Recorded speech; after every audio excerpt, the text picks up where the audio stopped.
Welcome to a new episode of the Super Beta Brothers podcast. I am Jaemeel Robinson here to invite you to cover Big Brother 11, episode 24 nominations.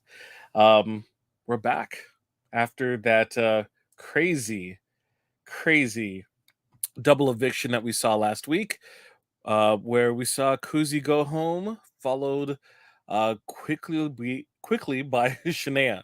So um, let's put all the cards on the table right now. Not a big fan of this episode. It was a lot of recap, a lot of covering what happened last week. I'm a big fan of why don't you just kind of mention it, work it in to the previous episodes, because a lot of times there's a lot of excess, extra fat that's there that could have been, cleaned up with a lot of this information. But regardless, we're here. We're gonna, cover it.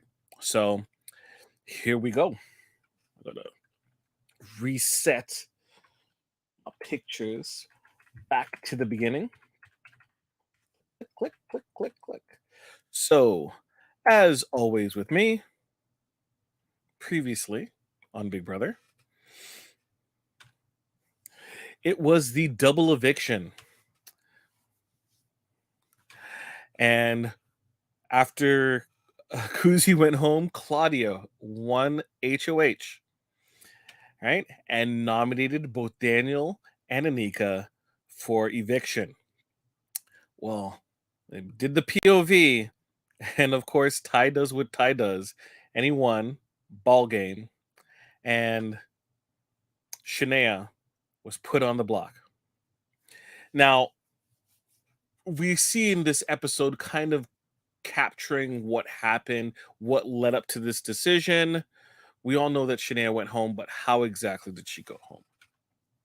So, when Claudia won HOH, she pulled Daniel aside, had a conversation with him, told him, I'm going to put you and Anika up, but don't worry. You know, Worst comes to worse, like you two have the opportunity to win a veto. Ty doesn't win it. You take yourselves down, right? And then we can see from there, right? Um, and if you two stay up, Daniel, I want to keep you, right? So Daniel's in a good mood. He understands, you know.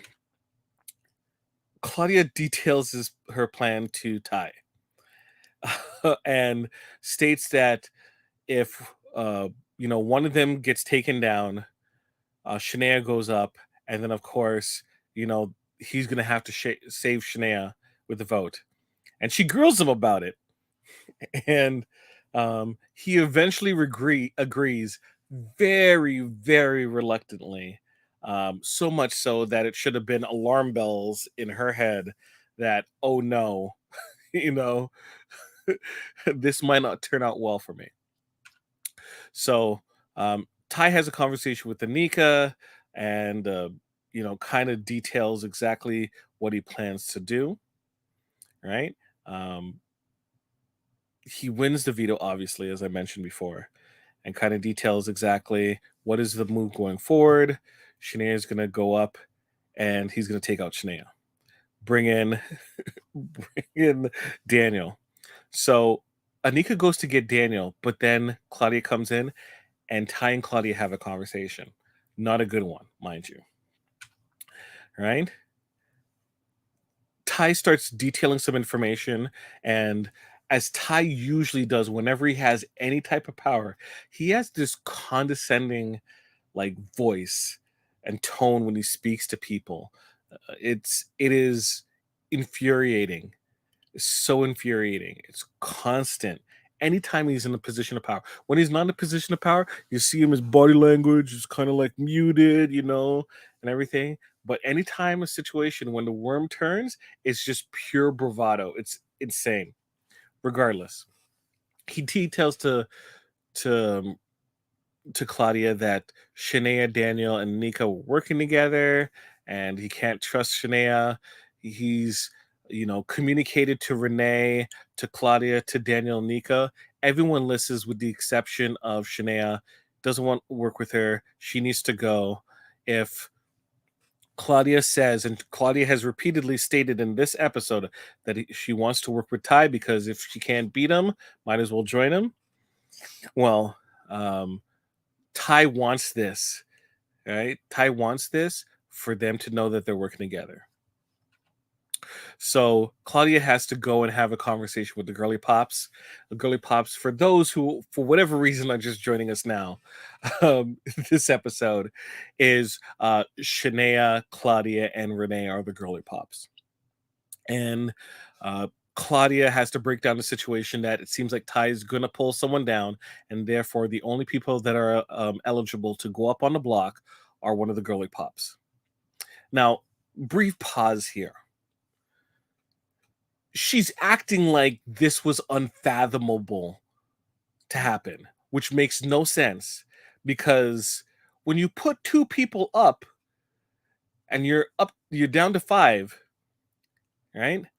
If the person who wins the veto is not on the block, they can easily mess with you, and the two people you didn't nominate would have to go up.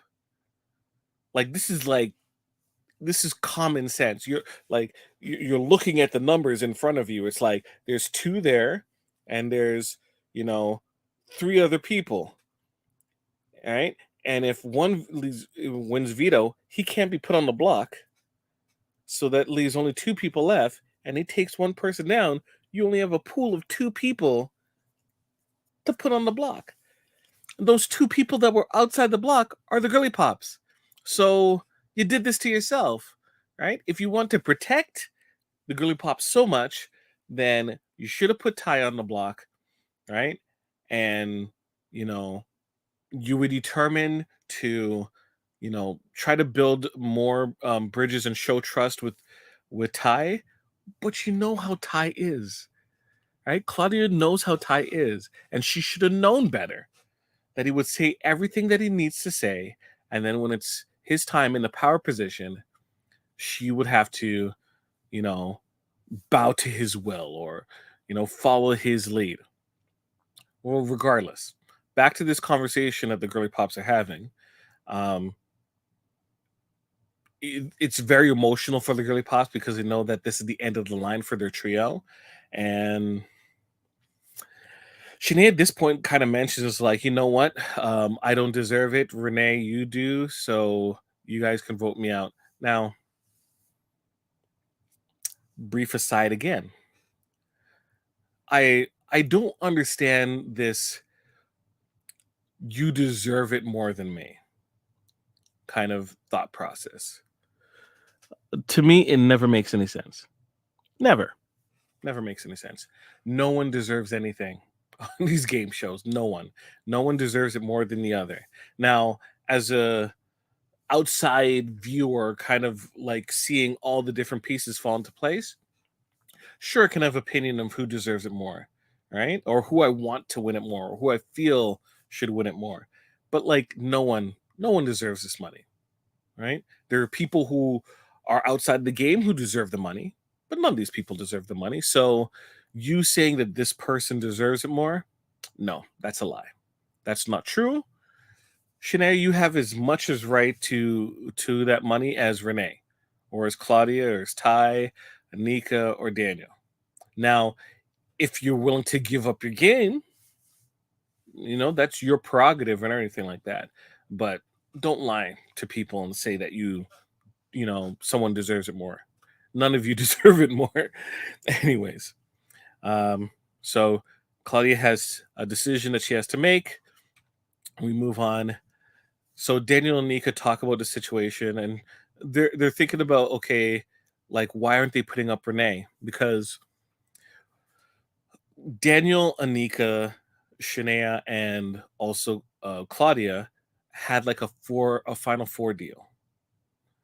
So their thought process is, hey, why don't we try to talk to, Claudia to put the heat on Renee? But Daniel wisely says if they start talking about things now, she can just turn around, tell Ty which could, spook Ty, and Ty could break the tie. Obviously, that's going to happen. And, one of them could be going home. So the better choice, don't say anything. Let's see how it goes. Let Ty roll.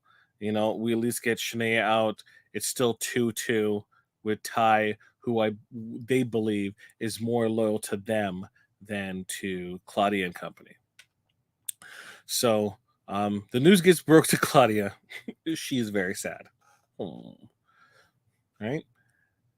And then we go on the rest of the girly props. We get these sequences where everyone's sad and crying and everything like that. And look, I only know these people from the show. And the show doesn't do a good job, in my opinion, all the time of putting them in the most positive of lights. So I don't have the empathy that the rest of the house guests do. They've been living with these people for day in and day out for how many years. So this whole sequence, I was cackling with laughter. Just nothing I could do. Like, look, Jonathan's the best person out of everyone. Everyone says it. So everyone else kind of falls shy of really getting to me that their emotional moment. Anyways, moving on. So Claudia has another conversation with Ty, and it's like they know. They know. It makes it hard for me to watch these episodes when you see the back and forth with Claudia and Ty. We get a couple more sequences of this where Ty has a very clear thought process of how the game is going and how different pieces are kind of playing. And he talks about how, you know, other people besides Shania will listen to him.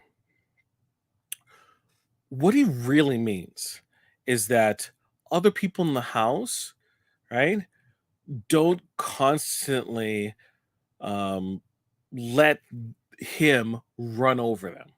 Because the way he talks to people is, and we see it in the latter scene, so I'm not going to really spend too much time covering the other sequence that I'm going to show a picture of, is that he starts with a premise, and it seems pretty straightforward and simple. There's a little back and forth, says things playfully, but then he starts getting passive aggressive and states that your opinion or your thought process on a particular situation doesn't make any sense.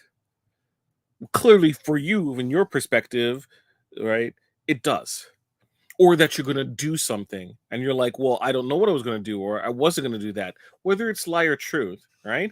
The same type of grace that you would be giving him in terms of him stating his, strategy and what he plans to do doesn't afford you the same respect. And then he keeps going. He keeps going and then states that your opinion is invalid and that you're like you're being irrational or emotional when this dude is raising his voice. This dude is constantly cutting people off and putting in a position where he's frustrating individuals because you're trying to, like, the person's trying to explain themselves, right, to, like a debate or a conversation, go back and forth. He just keeps cutting off your legs constantly over and over again, right? And the way it works with Claudia, that they are able to work together, is that she eventually just goes, "Oh, okay," right? And he takes it as, "I won." And it's just frustrating. So frustrating watching this, right? And makes the dude so unlikable. I just I seriously wonder, like, how he is in his home life, right? And like, does this circle like just deal with this, or just like they're just used to it? Okay, regardless. Anyways, Ty. Ty and Claudia. So Shania goes home. Everyone's sad. Cry, cry, cry. Bye.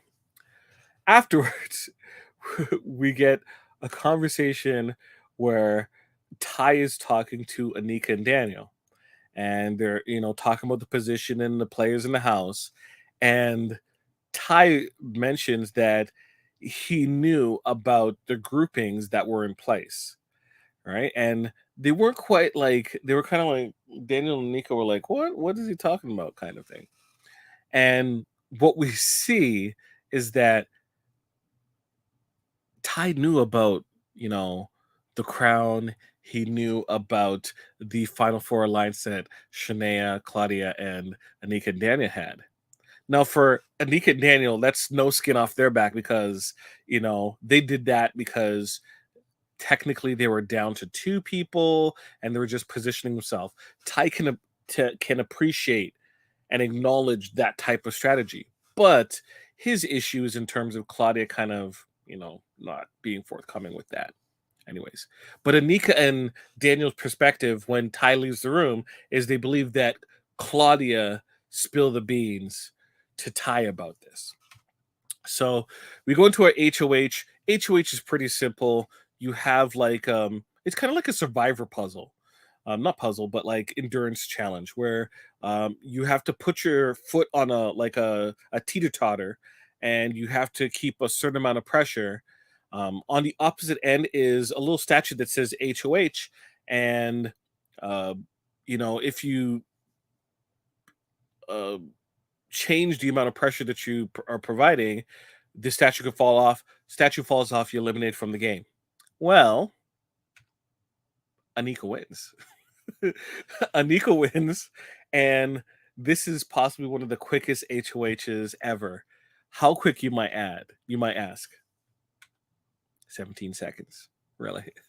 Ty blames Daniel for distracting him because Daniel's piece fell off and he was paying attention to that, and then he didn't realize that what was going on, and his fell off shortly after. He was distracted. Doesn't matter. Nico won. Um, Dude, you lost. It was you. You messed up. Okay, but once again, doesn't really matter. Final Four HOH, all it does is grant you immunity, right? Right? Nominations don't matter, right? For Final Four HOH, right? All that matters is HOH has immunity, right? And then the person who wins the POV is the one who really kind of determines uh he determines the nominations, and will be the person who chooses who is removed, eliminated. So there's a lot of power in the POV. So it's more important to win a POV. So this is the conversation I was talking about. Ty is in the room with Renee and Claudia, and he just keeps going on and on. And it gets to the point where Claudia is just so frustrated that she just gets up and leaves. And like any person who watches this sequence, I can't imagine would be like, well, Ty's right. Like Ty isn't right for one simple reason: the way he talks to people, right? You can't have a proper conversation with this man when he's like this at all, right? It's just passive aggressive um behavior, and just a total disregard to your opinion, your thoughts, and your feelings, right?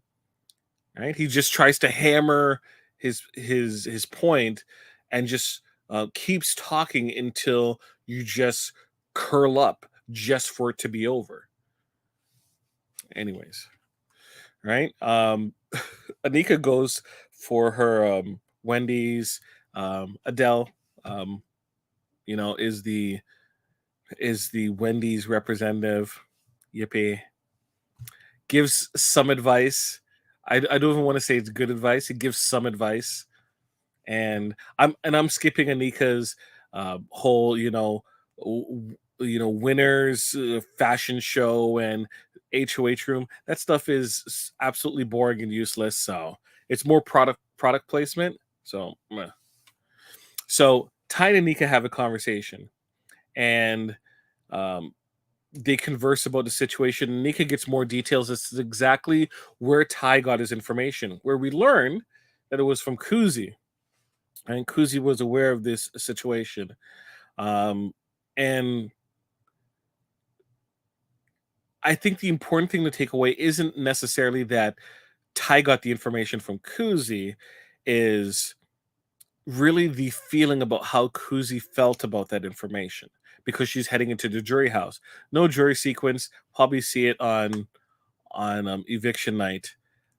But um, who's going to get the credit of that team up, and especially with the aftermath of Shania following shortly after, um, you know, Kuzi was leaving. Anyways, you have Claudia and Ty having another conversation. I won't go over it anymore. They keep talking. We get our nominations, and our nominations are Claudia and Renee. Doesn't really matter. HOH is immunity. POV has the real power. So we're gonna see come tomorrow exactly where the chips will lie, and that's the episode. That's the episode. That's it. And as I mentioned before, I'm gonna keep it short.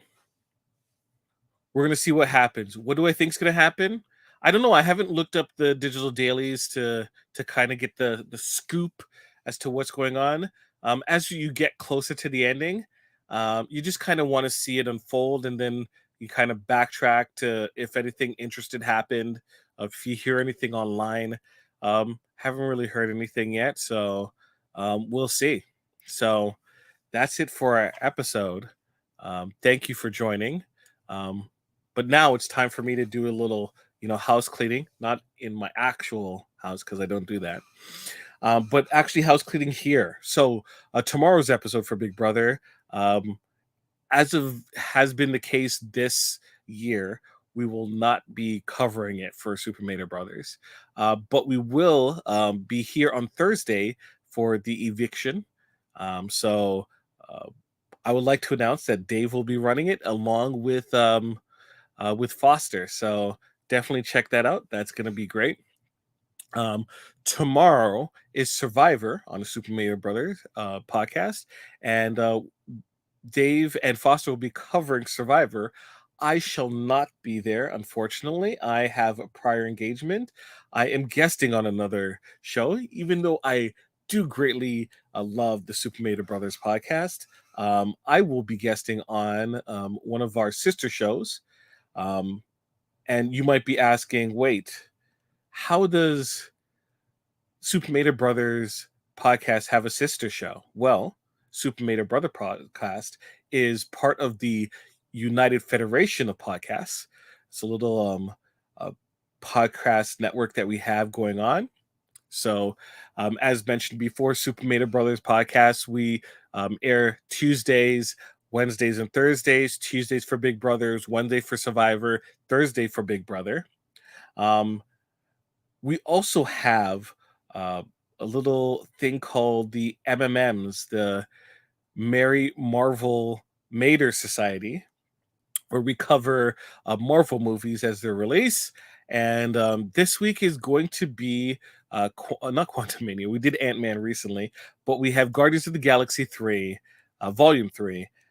And I believe we're going to be doing it on Sunday. Check out the channel and see when we have our schedule up. Please check it out. Guardians of the Galaxy 3, airing this week, starting this week. So should definitely check it out. And then, watch us as we do our review. Give your opinions, your feelings about the movie. Join us. But for tomorrow, I will be on another movie review podcast called Hold Up. with the world mind Chris Murphy and Davan Skelhorn. Uh, this week, we're going to be covering heists. 3 heist movies, 2 movies pre 2000, 1 post 2000. The first movie is Pink Panther from 1963. The second movie is Out of Sight from 1998. And the third movie is Victoria from 2015, if I'm correct. So definitely check us out. I think it's going to be a great show. I have a lot of strong opinions about the 3 movies, and let's see how you feel. Check them out and join us for the movie. Um, Other siblings on this podcast network is KBBBL. Now, currently, it's on hiatus. KBBL since Simpsons recap review podcast, starting from the very beginning, uh, with Davin, Baker, and oh my gosh, I can't remember the third person. Anyways, it's currently on hiatus, just for a quick spell.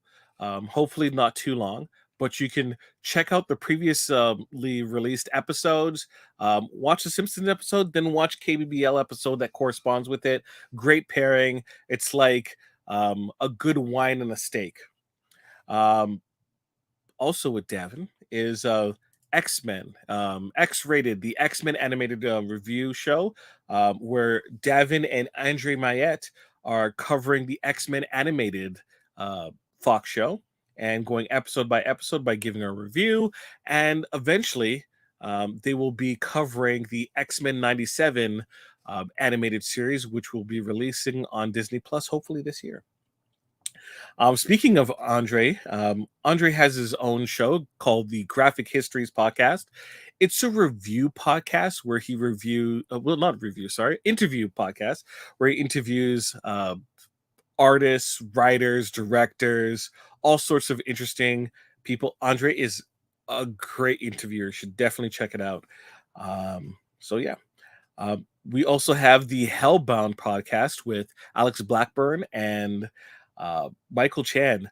Popularity Papers, YTV's own Michael Chan. You should check that out. Mondays at 6 o'clock on YTV, also on Stack TV. Check it out. So Hellbound podcast is a horror movie podcast, as it shown. It's audio only. They also do a little short bit podcast as well over the weekends. Definitely check that out. We also have Eamon on Track, its newest show on our network. Eamon on Track. Eamon covers, goes through and reviews an entire album of each episode. The first episode was on Hamilton. Definitely an awesome review episode. Should definitely check it out. I'm supposed to be doing an episode soon, but I've been dragging my feet a little bit too much. Don't know what to pick, so eventually I'll figure it out. But Aiming on Track, definitely check it out. And then we also have Trivial Debates. Is our debate show, happens monthly. The last episode we had was a wrestling theme podcast episode where I competed with Jason R. Phillips, Andre, and the world mind Chris Murphy was the host. So the premise is we have a subject, we have 3 debaters and 1 host, and hilarity ensues. So definitely check it out. Trivial Debates, a lot of great episodes in our back catalog. And last but not least, you have Live Long and Podcast, the mothership of this podcast network. It is a Star Trek review podcast, but much more than that. They do deep dives on specific subjects. There's looks into different Trek gear. There's Trek episode reviews. So Mondays there's Enterprise at 8. Typically Tuesdays they have D Space 9 at 9. And Thursdays is when we do our newer episode reviews when they air, shortly after they air. Picard Season 3 just finished up, so no episode this week. But once Strange New Worlds Season 2 starts up, there'll be new episodes of Live Long and Podcast reviewing that show on Thursday. often we do our radio broadcast is called Radio Theater, Star Trek Radio Theater, and what the premise is we take Star Trek scripts and we do like a radio show on it, like an audio program.